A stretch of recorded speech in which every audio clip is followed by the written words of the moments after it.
last we left off, I was talking about what we were able to get done in month 3. There was a lot of concrete, a lot of action, some mistakes, but ultimately we were able to get through it. Month 4, however, was a little bit of a different story. There's this thing in construction that people don't understand, and even myself being in construction, it's hard to understand sometimes. That there's points where it seems like things are happening very quickly, and then there are points where it almost feels like nothing is happening. That's kind of a little bit of what happened in month 4. There are some mistakes that I made that I'll explain, but there are a lot of other things that went well. The beginning of month 4 started with us working on the basement. That was the key idea, key goal to work, is to get working on the basement. Another thing to talk about here is the constraints of this site and make it kind of difficult to be able to do a whole lot at the same time. So this is our staging area right now for down here,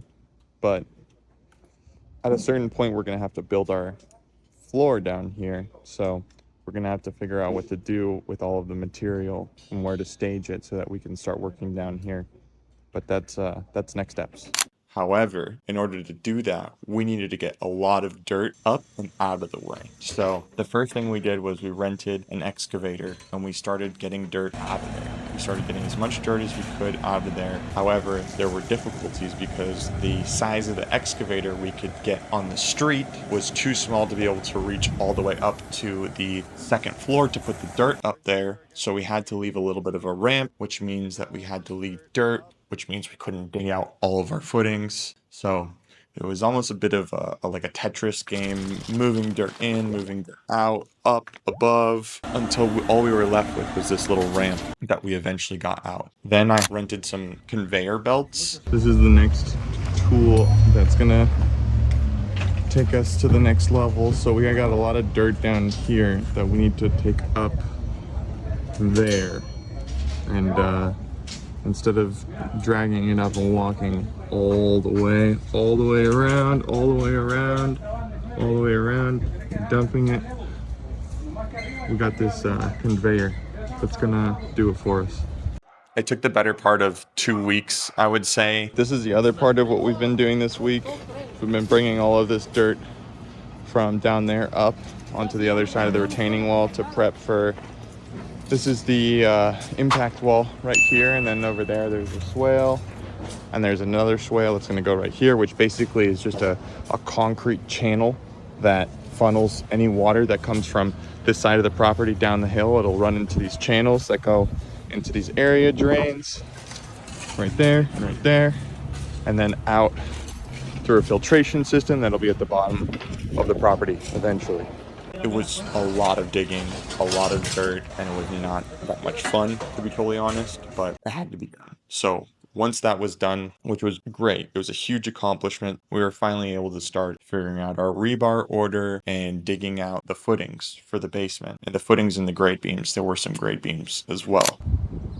My next challenge here is going to be also digging out these footings.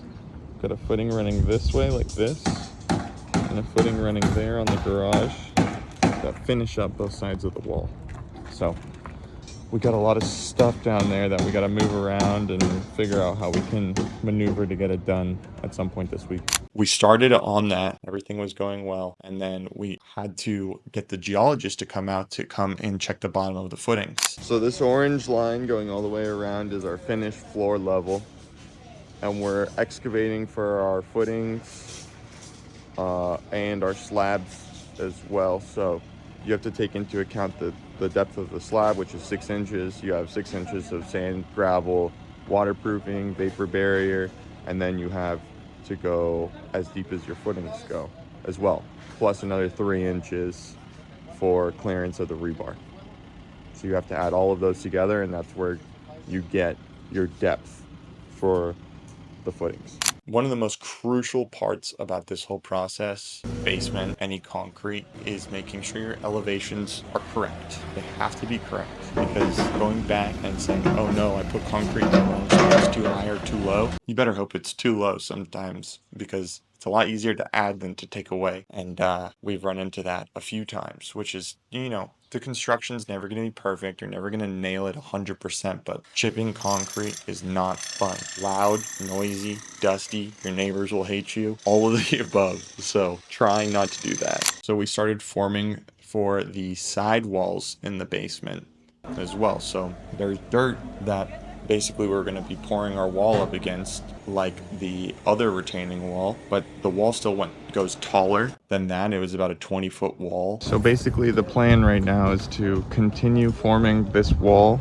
all the way down, and the way that we're going to do that is by removing the back forms on the retaining wall here and then adding that to this framing going all the way down. You actually had to form the side of the wall with plywood, which is what they had to do on both sides of the house. And one side was much easier than the other because we had to dig out for the stairs on one side. Like, there are stairs that go all the way up from the bottom of the house all the way to the top of the master bedroom. They're going to be really cool when they're done, but it's so difficult. Really not fun to put those stairs in, especially when you're sandwiched in between the exterior retaining wall and the garage.